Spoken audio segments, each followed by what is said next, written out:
well, today we are going to do something new.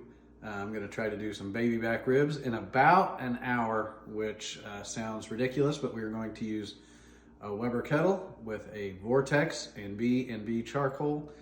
And so we're going to cut them up individually, and we're going to take off the membrane. And so let's get started. So some people don't pull the membrane, but I would think on these where we cut them individually, it's going to be needed to be done. So I pulled a little bit here to get it started, not much. You can see paper towels give you a good grip, and it's just gonna rip down the backside. See a little bit there, not coming, but that's close enough. I'm gonna call that good. This is a pretty good rack of ribs here. So I'm just gonna cut down the middle right here, cut it in half first so I can work with one end at a time. This set of baby backs was so big, I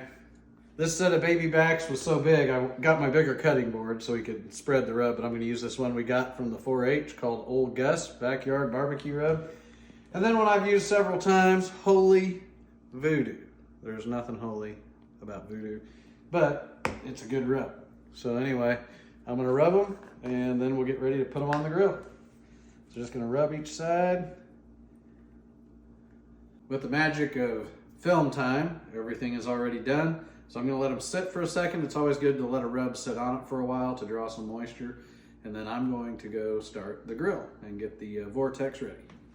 So I've got the chimney ready. I'm gonna use 1 cube. I see a lot of people use 2, but you can use 1. And guess what? When you use 1, it doubles the lifespan of the package you bought. Then when we're done, we will pour them into the Vortex. So we'll see you once it's all ready.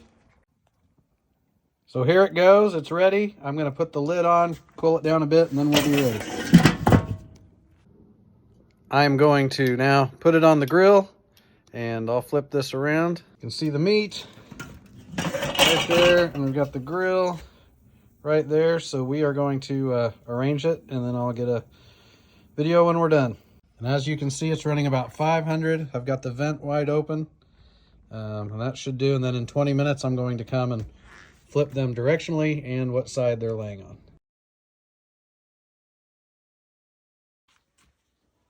So these look great. I looked at them a minute ago. So now I've got to sauce them and put them back on for a little bit longer. So I'm just going to take them in here, put a couple in, I'm going to sauce them up and put them back. And let them cook a little longer. And I'm using this sugar-free. We'll see how it goes. I was trying to go low carb and trying to do that. So we'll see what happens. If you want to get your grill even hotter, like 600, just crack it a little bit on one side and the temperature will ramp up. I did that for just a minute.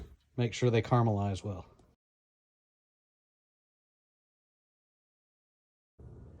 So here we are. This has been 1 hour since they've gone on the grill.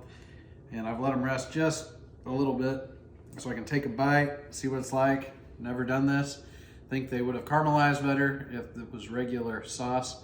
But here we go. For 1 hour, if you ever decide, hey, we want ribs, but we decided too late, now maybe it's never too late. Perfect.